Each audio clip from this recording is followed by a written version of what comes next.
15,000. And look at the look on Simon's face. He's not laughing, is he? It's no laughing and joking matter today. He says, I'm here to do a job, and I'm going to do the best job I can.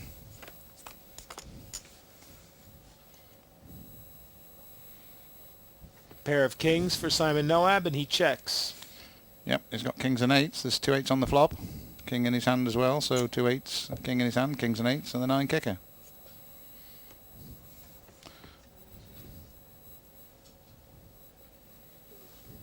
And they check back and forth. Peter doesn't have any outs in this pot. He has no wins, so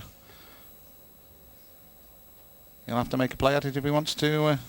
Doesn't want to show his cards if he wants to make have a stab at the pot. He can't win it by just showing the cards because he doesn't have any hand. 15,000 the bet.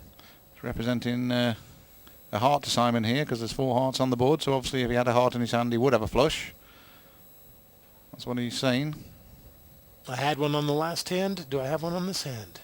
Simon will have to work this one out himself. You see him staring across at Peter there, just trying to work it all out. Yep. And he calls. It's a good call. It's a good call. He's saying, show me anyhow. He doesn't have anything. No, he tried to throw his cards away and Simon just motioned for him to show him anyhow. Good play from both players. Peter made a play at it, but got caught. So a bit out of character for Peter, that one. And here you see what they're playing for. The winner will get the €100,000 first prize. The runner-up takes home €50,000.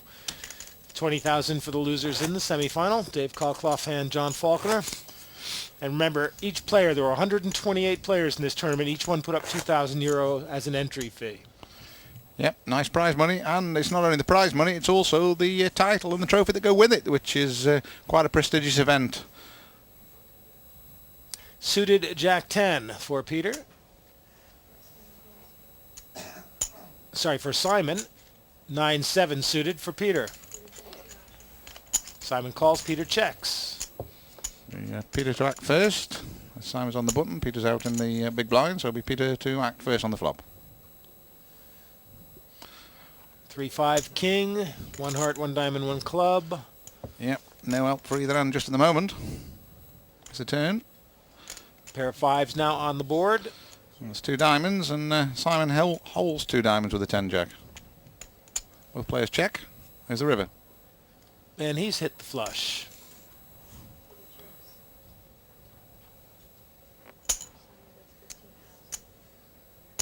Flush. Peter calls, and so far it's been a real pattern. Each hand has been pretty much the same. Yeah, I don't know what Peter Gunnarsson was thinking there. He can't beat the board. What he's saying to Simon is, I'm calling you down. And really, if you look at the board, he's called Simon down with the contents of the board. There's 2 pair with a king, and he's saying, well, I think you're playing the board. So that won't have done Simon's cause any harm, but it may have rattled Peter Gunnarsson a little bit. And Simon's had quite a few made hands, and he's gotten something out of each one. Yeah, I mean, the one where Peter paid him off, where there was 2 pair on the flop with a king kicker, I don't know what he was thinking of there. He just needed to think a second or two, and he didn't. He just grabbed the chips and called him straight down. So, like I say, maybe yesterday's battle took a little bit out of him with DC where he was in charge, and maybe just hasn't quite tuned in yet.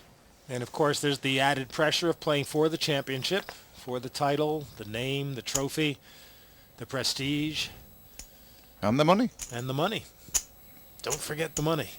Simon Noab raises it with a 6-10 suited. Peter with an ace-3. Yep, Simon in good position-wise. And look, Peter's throwing this away now. So I think Peter's just not tuned in at all. Usually he would call with that type of hand. We've seen him call with lesser hands than that in previous matches. And there goes the hand on the forehead again. I don't think he's quite tuned in yet. Because I've noticed whenever he starts to think about plays, it's usually hand under the mouth or round the nose. And then when he starts to scratch his head and rub his forehead, he's kind of pondering a little bit. And we saw that against Pascal in an earlier match when Pascal was sort of making his comeback. When Pascal Perot had risen from the dead, he was down to Peter had him down to 1,500 chips on the 4th hand of the match. And Pascal escaped, played 90 more hands before he finally went down. It certainly was some TV poker, wasn't it? There's that ace-3 again, but this time he's on the button. Nothing like it in heads-up play. And he simply calls. Check from Simon with a 4-10.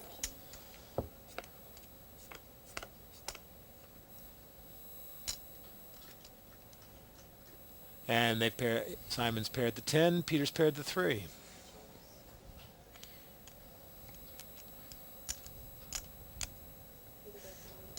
$9,000 the bet. No hesitation from Simon, calls him straight away.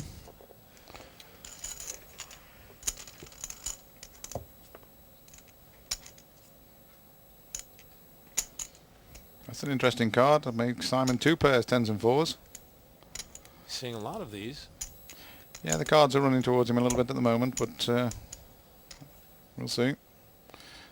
And there's the ace now, so 2 pair the other way. Yeah, better 2 pair to Peter Gunnarsson now.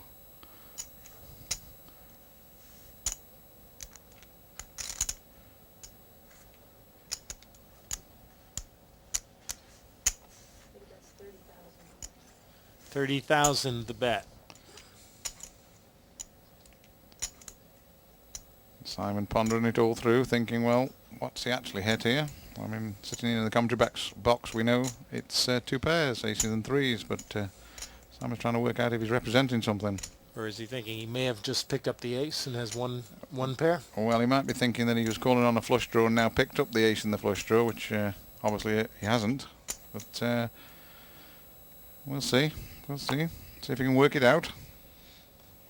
And that's Peter's classic waiting position.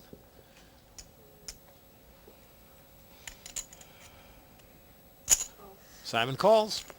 And it'll be 2 pair against 2 pair. The aces will win it. Aces and 3s.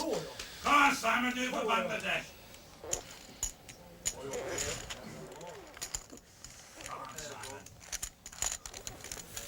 But, good play there from both players. Simon decided in the end he didn't have a hand that was going to pay him off, so it was a little bit odd to read. And that pot has put Peter Gunnarsson back into the chip lead. But right now it's back and forth stuff. And that'll be confirmed, I think, by the chip flow. Is heading Simon's direction. Little pot. He'd gotten something out of most of those pots, and now Peter's turned it around. Yeah, we're back virtually at status quo, aren't we? Not much in it. We've played 10 hands. Simon Noab has won 7. Peter Gunnarsson has won 3, but Peter Gunnarsson with just a slight chip advantage. Suited connectors for him, 3-4 of hearts. King 8 for Simon Noab.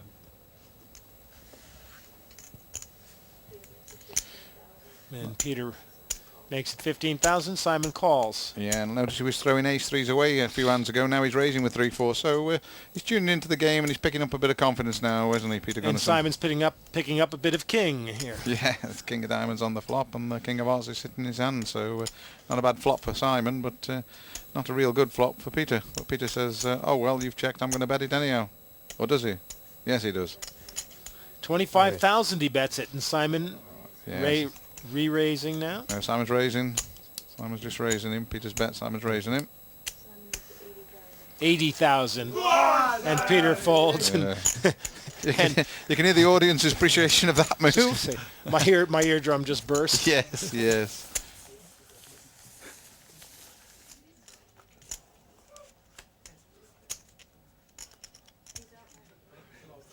Well, Simon's is folding more than Peter, isn't he? And we look down, the checks are about equal, the calls. Simon's calling more than Peter. Peter's doing a little bit of the betting and a bit more of the raising. So Peter being a bit more aggressive, I think we can read from that. 6 and 10 for Simon Noab. 8-9 for Peter. He checks. Peter to act first on the flop.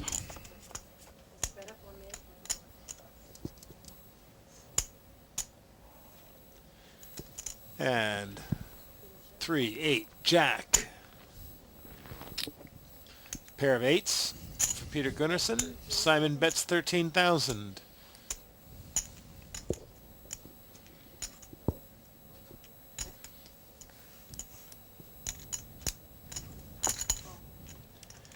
And a call from Peter Gunnarsson. Simon plays with his chips. And the turn is the Jack of Spades. 2 jacks on the board now. Both players check. And it's a 7 of clubs on the river. And without hesitation, Simon Noab bets big, 23,000.